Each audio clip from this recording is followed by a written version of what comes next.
Welcome to MSP 1337. I'm your host, Chris Johnson, a show dedicated to cybersecurity challenges, solutions, a journey together, not alone. Welcome, everybody, to another episode of MSP 1337. This week, I'm joined by Huxley Barbee of Run Zero. Welcome to the show. Thank you for having me, CJ. And it really, you say 11317. You don't say MSSP Elite or something, or So there is you mean welcome to MS? Oh, you mean I don't say elite instead of 1337? Yeah. Man, like I would say on if I were to count on my fingers how many people have actually even picked up on that, it's less than the number of fingers. No way. So this whole the MSP 1337 stemmed from my business partner and I when we had our managed services company. We used to joke, well, it wasn't joke. We always say someday we'll be the best at and fill in the blank. And he's like, we should do a podcast that like kind of goes along those same lines. It says MSP the best, right? And it took us selling the company, exiting completely out of the space. I actually went to be a CISO for a school district before I finally said, COVID's here. What should I do with my spare time? Launch the podcast. My regret is that I waited that long to do it. And thank you for picking up on that, because it is a fun conversation now when people go, I know what that means, especially for hardcore gamers. That's hilarious. So Run Zero, your trajectory, your media person happened to reach out to me actually before Blue Team Con a couple weeks ago. We weren't able to meet. And then I'm at Blue Team Con and I'm like, I recognize this name.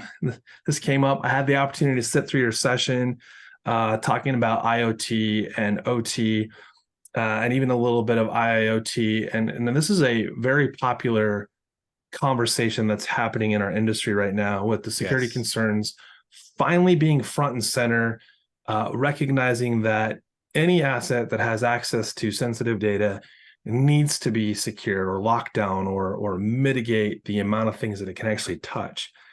And I think you did a really good job of illustrating some of those examples. We've talked about it a little bit, the robotic arm and what controls it and what else does it touch that might not even be visible because we don't know how it was set up for what it actually does.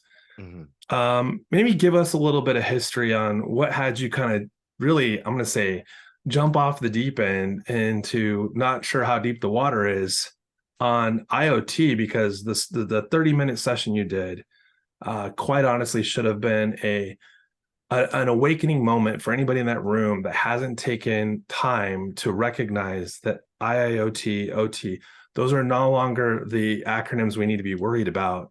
It's more of all assets have converged to one internet or one connected infrastructure out there in the ether.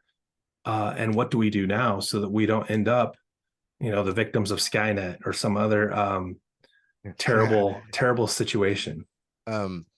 So if you're like me, you grew up in an IT world, and I'd say 95 out of 100 people that I meet are like myself in that sense, right? You grew up with a laptop or a desktop or a tower, but you grew up using what is traditionally IT, right? Servers, laptops, and databases. And when we got started, of course, we didn't necessarily realize that there was this whole ecosystem of devices out there that operated our society, our lives, right? In the water treatment plant, the pharmaceutical facility, the gas refinery, and so on and so forth. And it was for good reason that we wouldn't know this, because these types of environments were air gapped from any sort of network, right? Reminds me of hackers. Like the only way you're going to disrupt the tanker is if I can connect this modem physical box to another box that I now have no longer air gapped. Right, exactly, right. And so for good reason we didn't know about these things because there was no exposure to us. But around 2005 or so, right around then, was when this first started happening. you started seeing a lot of these OT environments start to get connected to IT networks, and as a consequence, indirectly or directly connected to the internet as well. Sure. And Without because knowing in some cases, right? Like they didn't yes, realize how quickly the spider web effect took place yeah, no, with the one absolutely. connection. Because the people who are making these decisions to connect these networks to IT networks were not security focused folks, They right? were solving problems. Yeah, exactly. They were solving operational problems, right? They needed the vendor of the device to be able to connect in order to debug something, or the device is out in the middle of nowhere, and rather than flying a technician to go out there to go fix something or flip a switch, you want to be able to remotely manage that particular device. So for operational efficiency, it made a lot of sense Sure. to connect OT devices to your IT network to get that done. But because these decisions were being taken without that sort of security awareness, security mindset, you end up in a situation where all of a sudden you no longer have to walk up to a device to compromise it. You no longer have to trick somebody into putting a USB stick into a device in order to compromise it. You could Well, just do that from the comfort of your own home behind your VPN.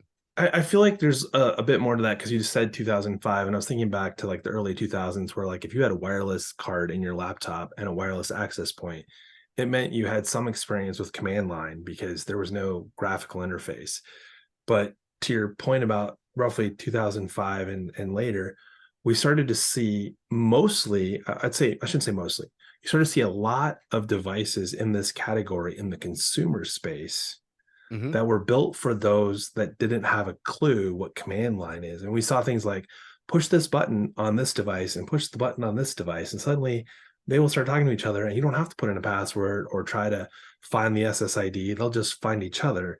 So, Right. so to your point, in this OT space, and correct me if I'm wrong here, I feel like there was a lot of like OT problems being solved by engineers going into the local Fry's or Radio Shack or wherever it was to solve communication challenges that gave them insights or the ability to make better decisions without having the infrastructure be built for the appropriate application being designed for. Yeah, I mean, there might have been some, ad hoc attempts at solving things from you say fries, I say CompUSA, but yeah, I mean, Whoa. one, one of those places, right? Right, right. Um, but Office Max. but to look at things to look at things holistically and at scale, right? To apply security methodologies, frameworks to an entire OT environment, like that's just something that wasn't being done. And Right. here's what makes it worse.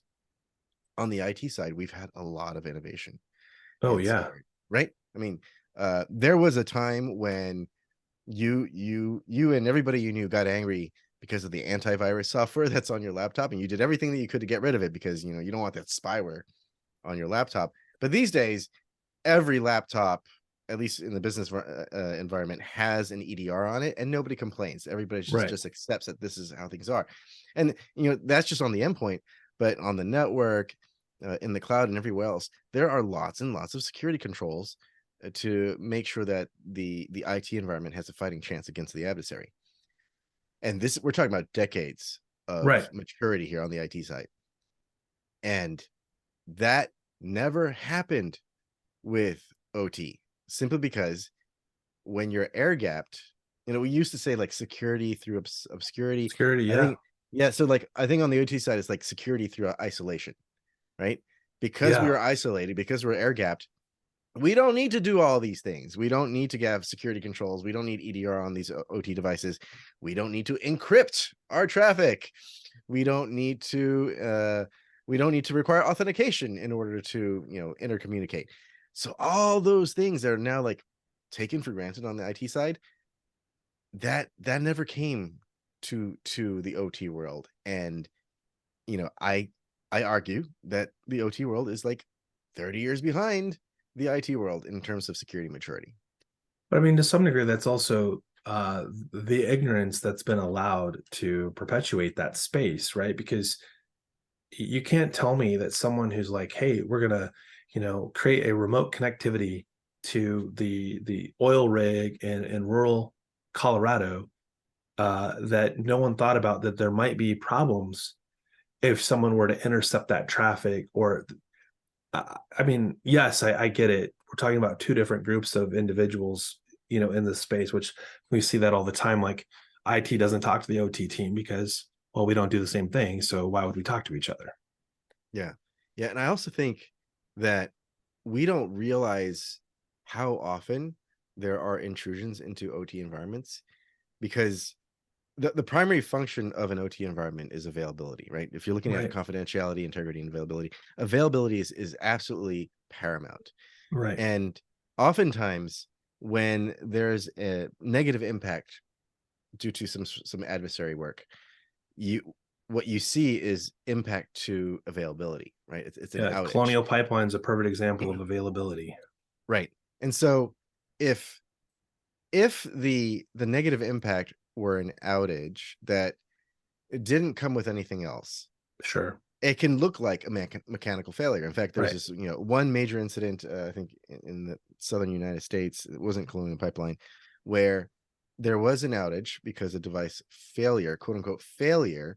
The OT engineers took a look at it and assumed that was a mechanical failure and just replaced the device, not realizing that the outage was actually because of it's the work of an adversary. And Sure. so unless that outage comes along with something else, like, hey, like a ransomware email, right? It's hard to You're not determine. right. You're not going to know, like, was this a mechanical failure or was this something more nefarious? And it takes somebody who has more of a security background to be able to investigate that properly in order to make that determination. Well, you had the Prudhoe Bay pipeline. They slowed down the oil output to Prudhoe Bay, and lo and behold, if you slow the output of oil too far, the pipe freezes. Hmm. So they didn't know that. They never thought about that there was a temperature at which oil would freeze, especially when it's above ground. And so then they had to cut out large sections of the pipeline and reassemble because it's frozen solid. Yeah, yeah. That I was mean, that was a person mistake, right? Like no one was like, well, what if someone did that on purpose? Well, they could have. We will never know if that was done intentionally or not. We just know what the story is that we were given.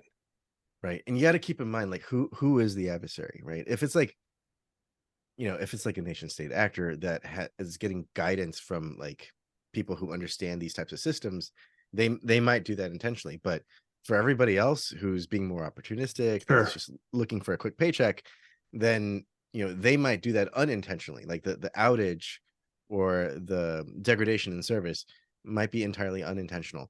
But Right. What with happens when I flip this lever? yeah, we'll see. Who knows, Yeah. right? But the problem is, you know, on the IT side, somebody exfiltrates some data. All right, PI gets lost, which is horrible, of course. Right. But typically, these organizations that have had these IT environments, they have a process for this now, right? Right. They send an email apologizing for the loss of PII. Maybe they get Sure. fined by somebody, and then they give all their customers like 1 year of LifeLock, and then call it done. But you know the on the OT side, though, it's dramatically different. Like Like unless the it robot kills somebody, and that's only going to be compensation to an individual or right, family. but think about like what could happen, like if there's loss of water, loss of gasoline. I mean, we did see what happened with Yeah. Colonial Pipeline. Water, gasoline, pharmaceuticals are no longer being produced, right? What could that do to our society? And it I don't might want not to be think like about that. right, and it might not be the country at large. It could be like a certain municipality or something like that. Like Well, we saw that, right? Remember when we saw that? I mean, obviously it's slightly different, but like when epinephrine and the manufacturers behind the two different ways to administer epinephrine, we're talking about a drug that costs like nickels, pennies to produce. But the mhm, company mhm. behind the convenient injector, it's like, yeah, we're going to charge $700 a pop for it. Yeah, You just eliminated the ability for anybody to afford it. Obviously, it's a little bit different, but I mean, I speaking from experience, all three of my kids had to have EpiPens, but like what you're describing is that's a very small example of what could happen on a catastrophic level if the company that produces any sort of delivery mechanism were to just be shut down, and there is no like, we don't know when this is going to come back online. And we saw Yeah. that with chip makers, right? In, I don't remember what Hmm. country it was, but the factory had a fire. They can't Yeah. make chips. And I mean, that was that we felt that ripple effect across the entire globe. Exactly. Right. So all of these materials or products that we depend on for our lives, right? You know, you shrink that supply, watch the price go up, and watch it become inaccessible to large swaths of the population. Stop the So water from getting to the Panama Canal. yes, that would be terrible as well. Um, so yes, obviously there's major impacts on the IT side, but on the OT side, it could be dramatically worse, and that's what's so ironic about it. These devices run our lives, and yet they are shockingly unprotected. They're so much less protected than the IT side, and So, it just boggles the mind. right. So, like, I almost feel like stuff I see in like the HVAC space, while there is the flipping of switches and physical changes, I almost feel like the HVAC world with their embedded systems is almost not what we're talking about right now, because we're almost talking about more of like what raises the dam that has no visible, there isn't an interface for it. There's Yes, another yeah, machine that controls that, and then there's a machine that controls that machine that was built 50 years ago. And it's, to your point, I think you said this at Blue Team Con, like it's still being used today. It's not going to be upgraded tomorrow. It has a lifespan of 20, 30, 50 years yep. because it's in the river, and you're not exactly going to just go pull it out of the river to go, oh, it needs a firmware update. Yeah, yeah. Many of these devices have like a time horizon that goes up to 50 years, and they are potentially not patched for just as long. I heard this joke recently, like on the IT side, we have Microsoft Patch Tuesday. On the Yep. OT side, it's like patch September. If that. If We that. we had worried 2001, or the rollover to 2000. Right. Yeah. Y2 So the Y2K bug might be real in the OT space. We don't know. We have no idea. potentially still, who knows? I don't know. Don't go No, there. Don't go there. no, because like in some OT environments, the engineers' workstations potentially still run Windows XP. And Sure. I even heard this. I haven't seen this myself.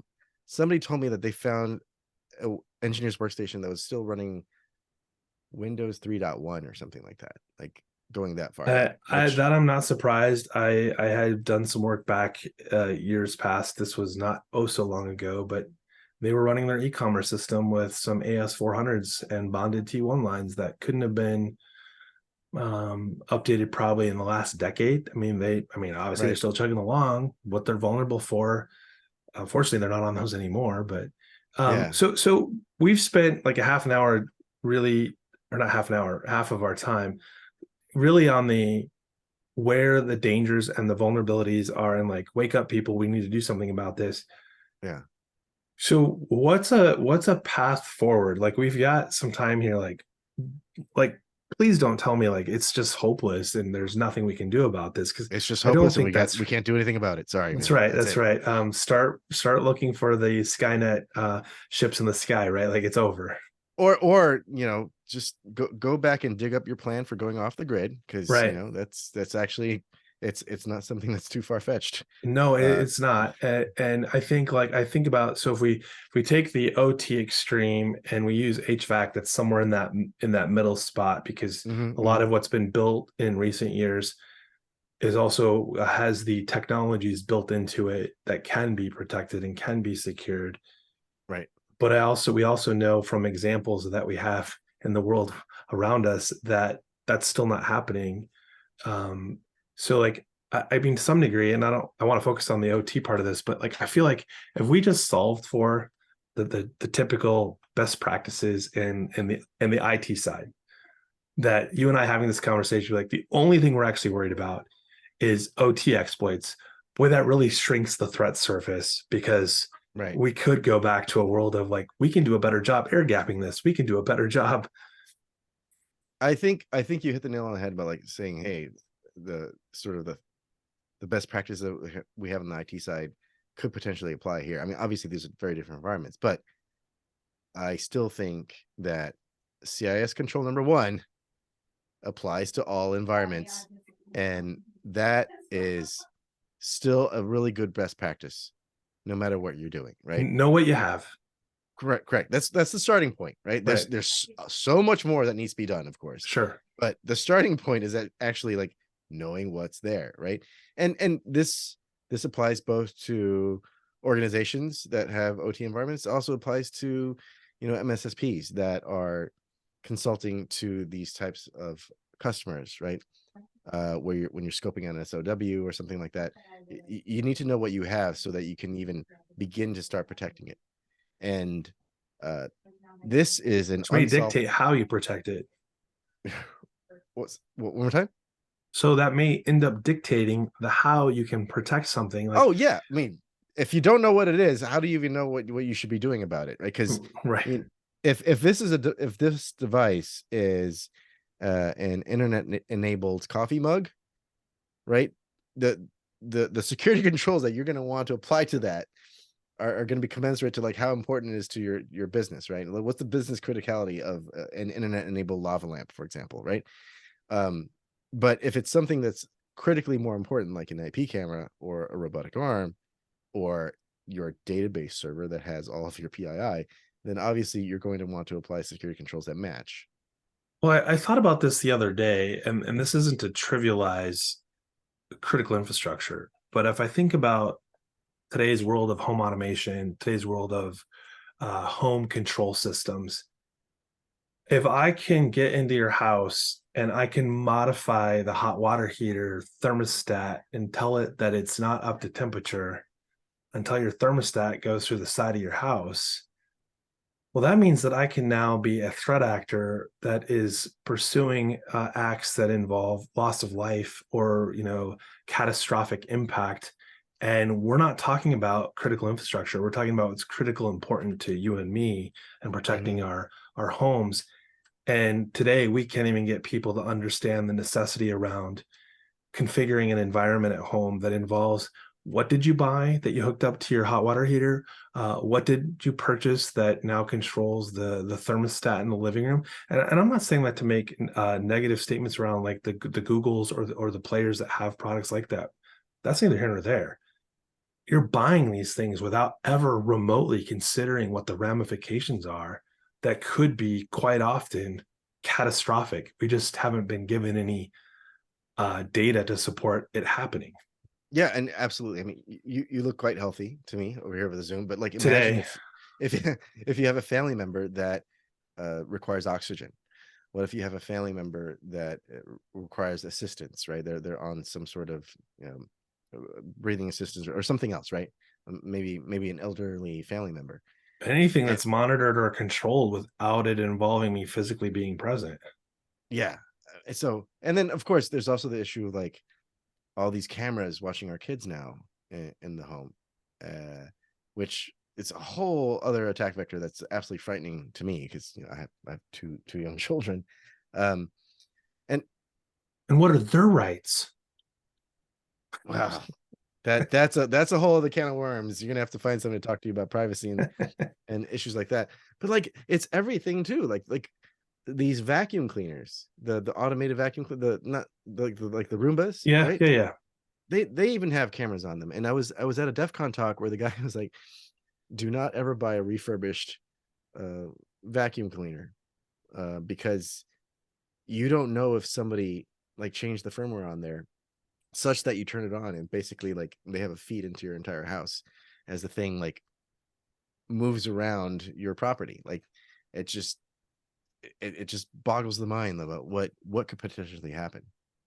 I don't, that's actually, I hadn't thought about that one, but now what you're saying is way bigger than vacuum cleaners, right? Anything that you can get open Mhm. box or refurb, whether it's a cell phone or anything that has the ability to connect to a network, suddenly is a Trojan horse that is conveniently less expensive than the If you OEM. can't wipe it or you don't know how to wipe it or flash it, like be very careful, Yeah, right? yeah.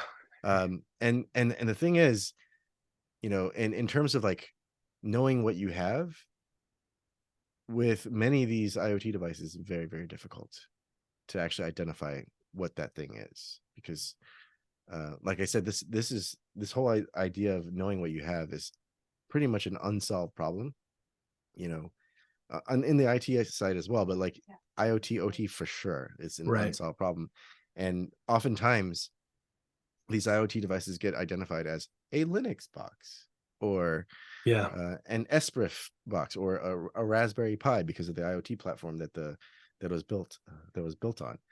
And fact of the matter is, as a security person, or the person, owner of a home, it's important for you to know what that thing is, right? There's And a difference. oftentimes, and I'm not saying this is definitive, but I have gone the route of like, okay, I see the MAC address. Let's Google the MAC address, and it gives you, some idea that this is a brother printer, or a Nook that you got, like like, I don't want to say a Nook, but like a generic version of a Nook, like, right, it's like the Raspberry Pi. You bought the enclosure, it comes with an Ethernet port on it, Hmm. and Hmm. it doesn't identify as anything you recognize, Foxconn or whatever. But then you run the MAC address, and it's like, these are found in the following products. You're like, cool, I narrowed it down to 9 things. Awesome. Yeah. If none of those 9 things look familiar to you, you probably need to get that off your network. Yeah, exactly. And the thing with MAC addresses is oftentimes they're and I'm not even talking about like Mac spoofing or anything like that. Just No, no, right. they're that the MAC address goes to the NIC, and like you said, like you know 9 things, but the thing is, if it's a very popular vendor for a network card, Right. you're not looking at 9 devices. You're looking at 900 devices. Try and Right. narrow that one down. Or you see it and it shows up on your network two, three, 4 times, and it doesn't make any sense because the MAC address is the same. The IP Hmm. address is not, and they are all showing as active on your network. Hmm.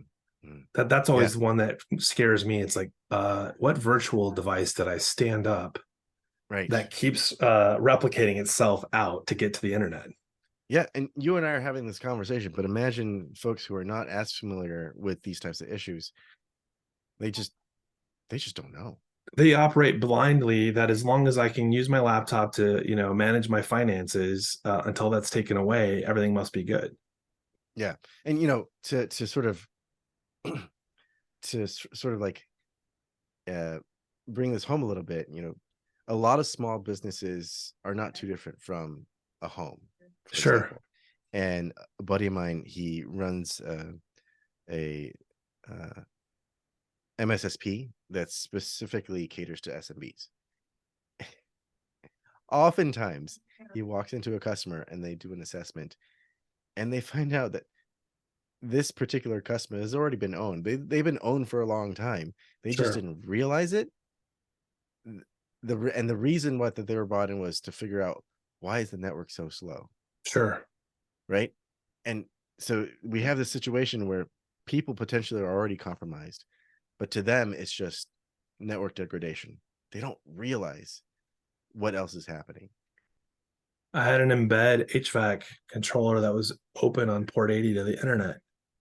The only thing that saved us was the fact that that VLAN wasn't accessible, but from one place in the entire, like, there was only one place you could be where you could route to that device. And when we finally figured it out, it was causing massive traffic congestion, but they hadn't gotten any further than that. So like, they were trying really, really hard, and they'd been trying Right. for days.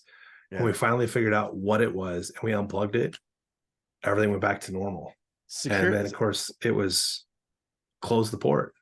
segmentation is a wonderful security control. Unfortunately, it's hard to deploy and hard to debug, but if you can get it done right, it could be hugely, hugely beneficial to an organization. It's just hard to do because oftentimes networks are not well documented, so you don't even know where to segment. And it takes a And long time, or it yeah, can. it takes a long time to get it deployed, because oftentimes it's not the security person that has to do the actual implementation, but you have to work with your IT partners and so on and so forth.